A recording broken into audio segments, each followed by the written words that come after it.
I want to tell you a story today. It's what I call a true parable, because I think it's packed with lessons for today, but it is indeed a true story.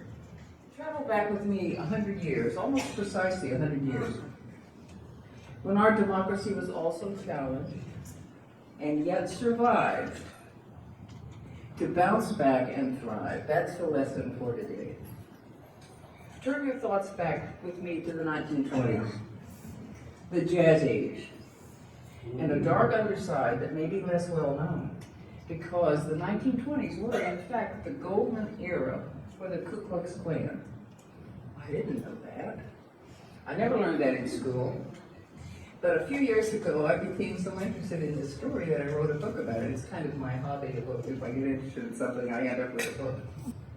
You know, historians say there are at least 3 eras for the Klan in America. First was the original one, the Reconstruction Klan, created after the Civil War to terrorize former slaves back into how to legalize slavery. That's the Klan we often hear and think about. But it sort of went dormant, and then in the 20s was reborn as a very different animal that boasted millions of members. And in fact, the 1920s Klan was mainstream. It was very popular. We'll talk more about that today. And third, the third era is the so-called modern Klan, a weakened and splintered group that has never died out. I personally think we're now in the 4th era of the Klan, and that is that the spirit of the Klan roams free and thrives under many different names. What do you think of when you think of the 1920s, 100 years ago? I think of dark days, too, that may be less well known. The 1918 flu, when so many people were dying, there were entire towns left with no one to bury the dead. The 1918 flu is suddenly relevant to us today.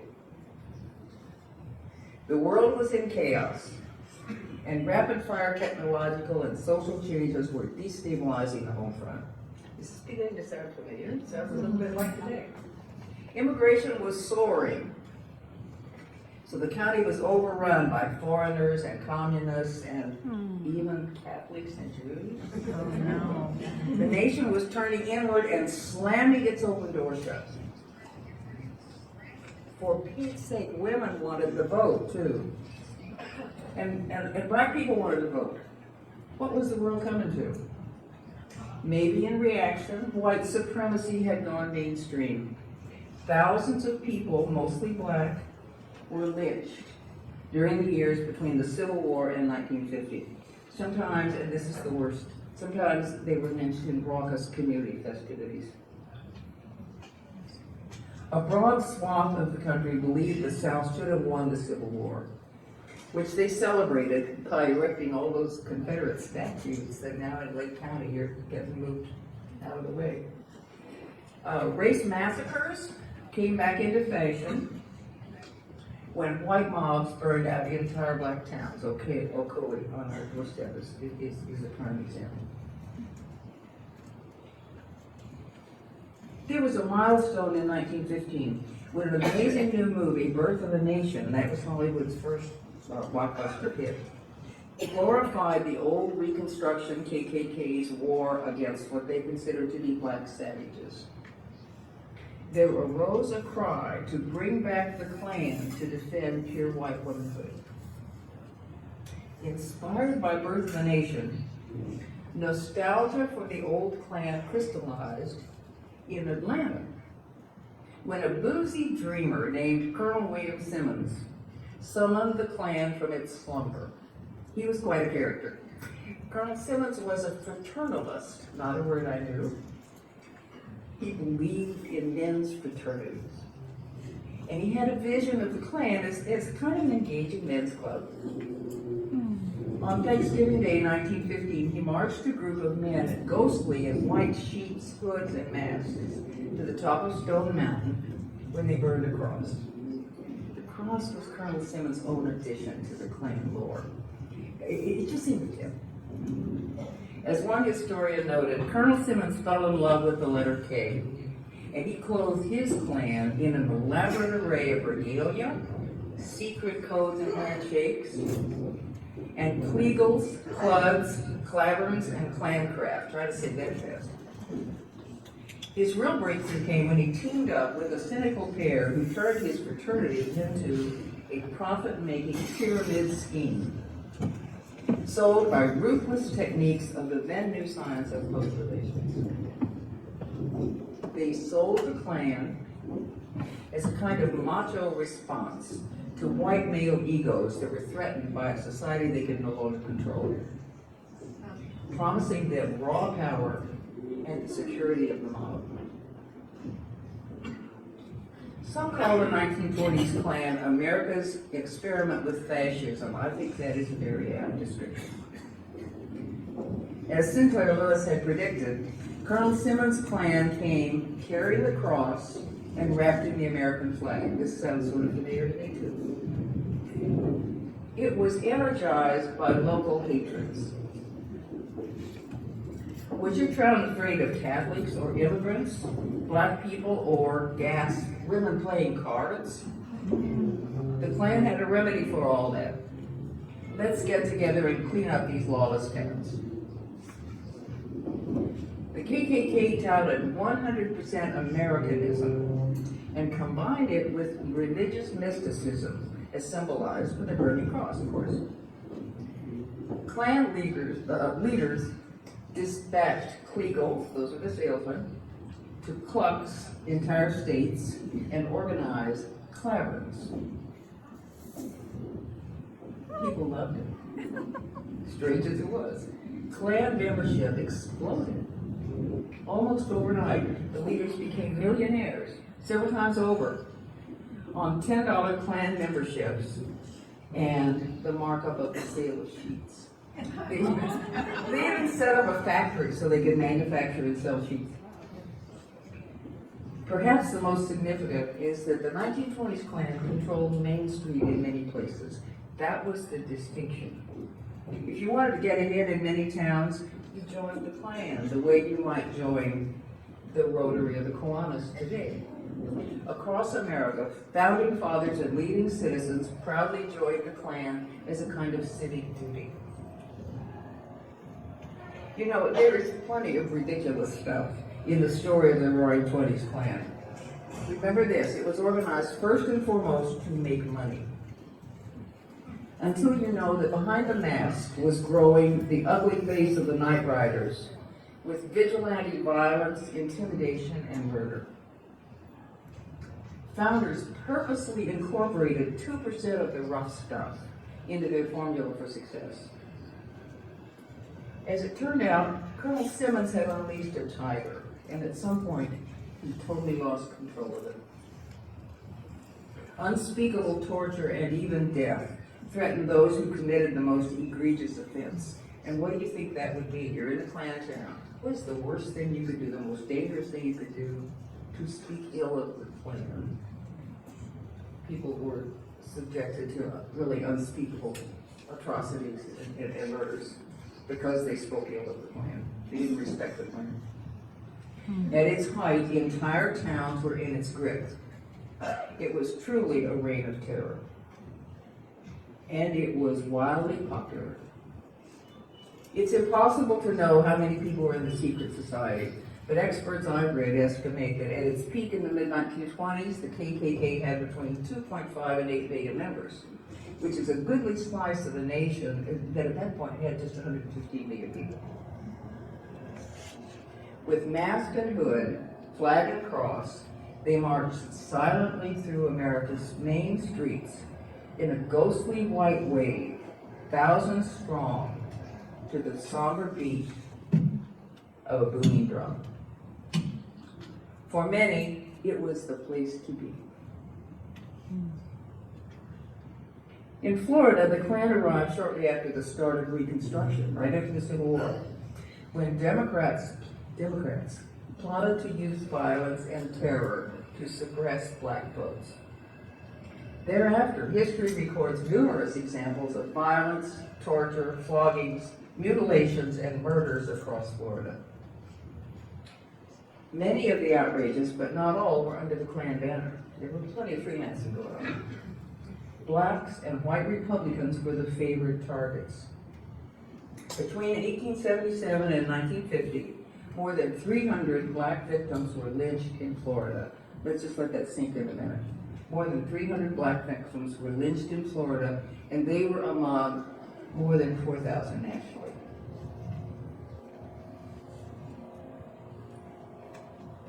Nowhere was the 1920s Klan more powerful than in, of all places, Indiana, the Hoosier state. Around 1922, that would be 100 years ago this year, around 1922, the Klan sent an ambitious young Kleagle to Indiana to Ku Klux the state. His name was David Curtis Stevenson. He was from my home state, Oklahoma. He was a blonde, blue-eyed charmer. He was the restless editor of small Oklahoma newspapers, given to leaving towns quickly, leaving debts, aggrieved enemies, and pregnant girls. They called him Steve. Steve turned out to be a political genius. Who knows where he got that wisdom? And his first contribution to history, number one, was leading the Klan into politics. He married the Klan with political, I forgot the word, but you get the idea, with politics.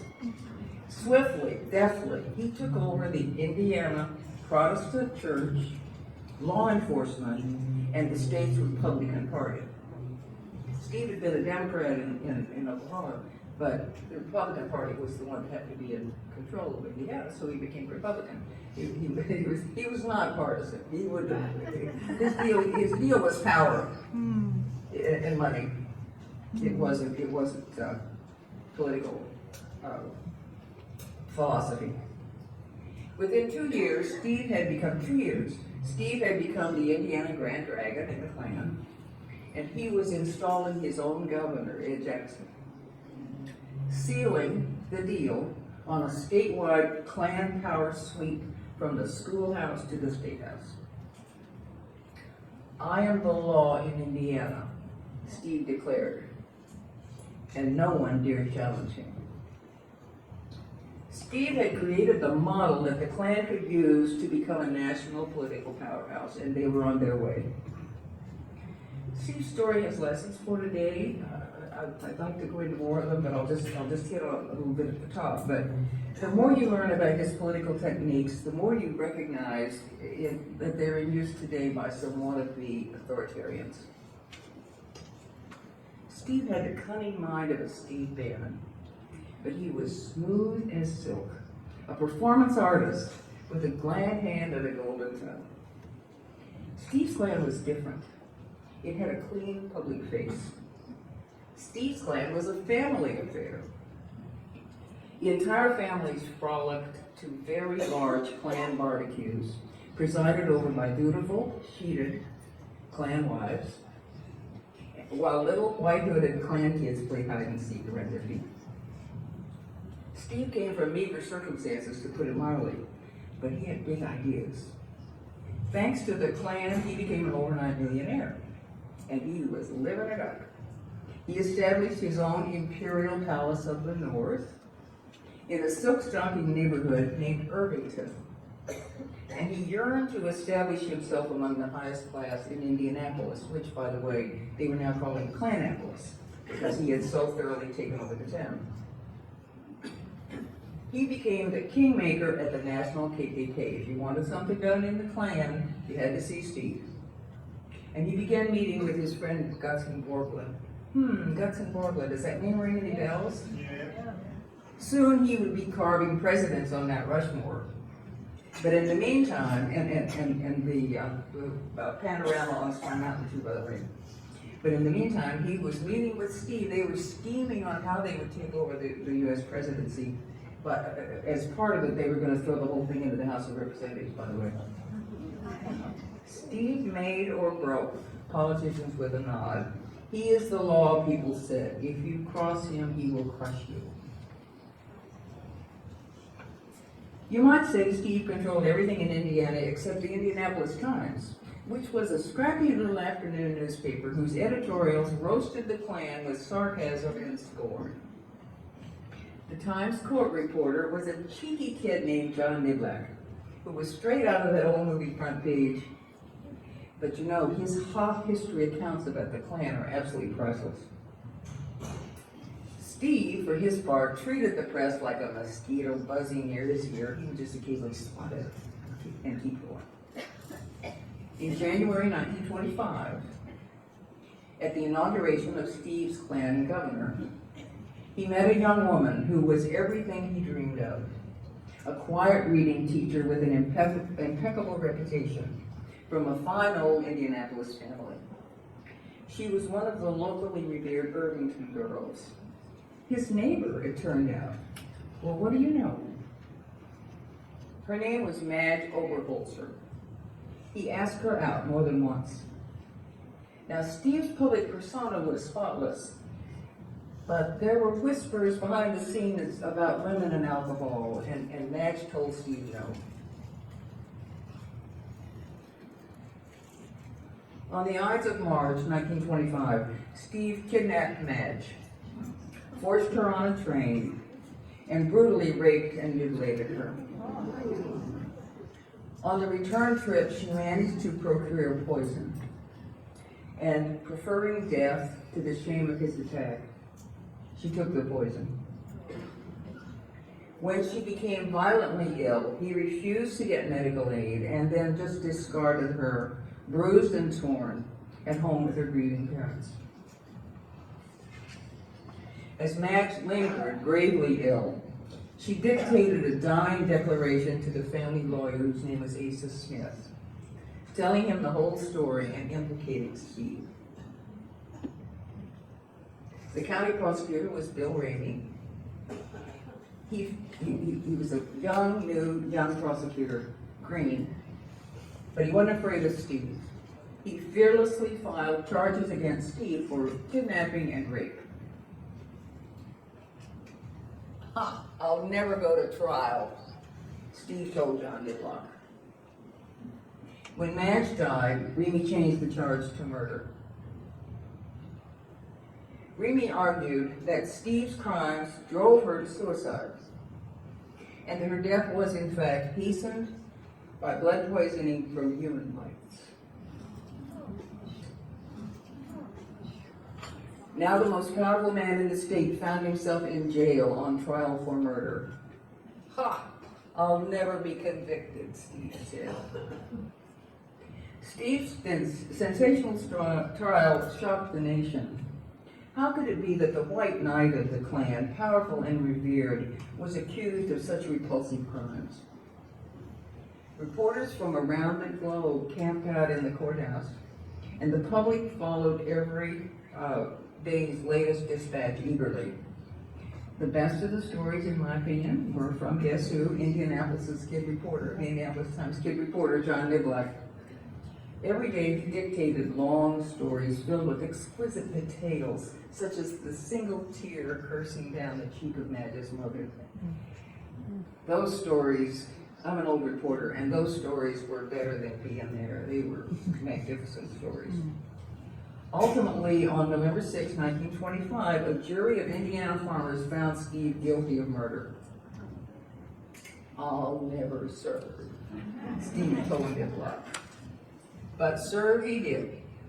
David Curtis Stevenson was destined to spend most of the rest of his life in the Indiana penitentiary making chairs. But he did not go quietly. He thought that the Klan and his political buddies would all come to his defense and that he'd get a pardon. When the Klan and his political friends didn't come to his defense, Steve unleashed his full treasure trove of Klan secrets and scandals that he had hidden in black boxes throughout Indiana. Pow, pow, they were just like explosions. And like Samson, Steve brought down the house. I said that Steve's first contribution to history was bringing the Klan into politics, marrying the Klan and politics.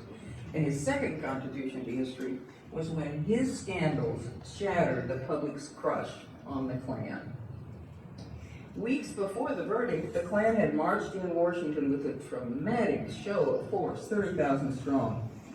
Then David Curtis Stevenson was revealed to be a metaphor for the Klan itself, a Jekyll and Hyde. Behind the jovial mask was a sadistic monster. When the truth about the Klan was loose, the public reaction was horror and revulsion. As time went on, it became clear that the Klan phenomenon had peaked. The KKK careened into a downhill slide. Opponents, who'd been quiet in many cases, but they suddenly found their tongues and they found their courage. And everywhere, people now were speaking out against the Klan, declaring that, as a matter of fact, they'd been against the Klan all along. Later in the decade, the Klan tried efforts of revival, abandoning their masks and changing their name to the Knights of the Great Forest. Somehow it never caught on. It was finished on Main Street. By 1930, the Klan was down to 46,000 members. Never again would the KKK be a respectable organization. The Klan splintered and went underground, back into the back alleys, where it has never completely died out. Over the years, the spirit of the Klan was always lurking in the shadows, waiting for the right moment. Integration in the 1950s, voting rights in the 1960s, and again today, as white supremacists grab the public spotlight, violence is cool, and the threat of fascism is back in America. So what can we learn from the curious case of the 1920s KKK? Ultimately, their own evil consumed both Steve and the Klan. If I needed to pick just one reason for the Klan's ruin, I would say it was the truth, told fearlessly, and documented tirelessly by the newspapers and courageous writers of the day. The Klan was devastated by ordinary people, people like us, who fearlessly told the truth. People such as Madge Overholser, her family lawyer Asa Smith, and the county prosecutor Bill Rainey. My favorite truth teller, you probably figured this out, was the kid reporter John Niblack, who had, as a matter of fact, he had a distinguished career as a journalist, and then he became an Indiana judge and spent 32 years as an Indiana judge. He wrote his own history book with his own unique version of the David Curtis Stevenson chapter in Indiana's history. As we think about this story, we can take away hope. I think hope is in short supply these days. I think we have a hope crisis. And I do think, for all the seaminess and ugliness of this story, that it can give us hope. When the Klan ruled Main Street 100 years ago, eventually, in city after city, people of goodwill triumphed. The good people of this nation rose up to survive the 1920s Klan, the 1929 crash, and the Great Depression. We rose up to confront evil on the world stage, and we won the Second World War. We soared into the space age with its challenges of globalism, mushrooming technologies, and the threats now to the very planet on which we live. We rose again to create the greatest democracy this world has ever known. In this day.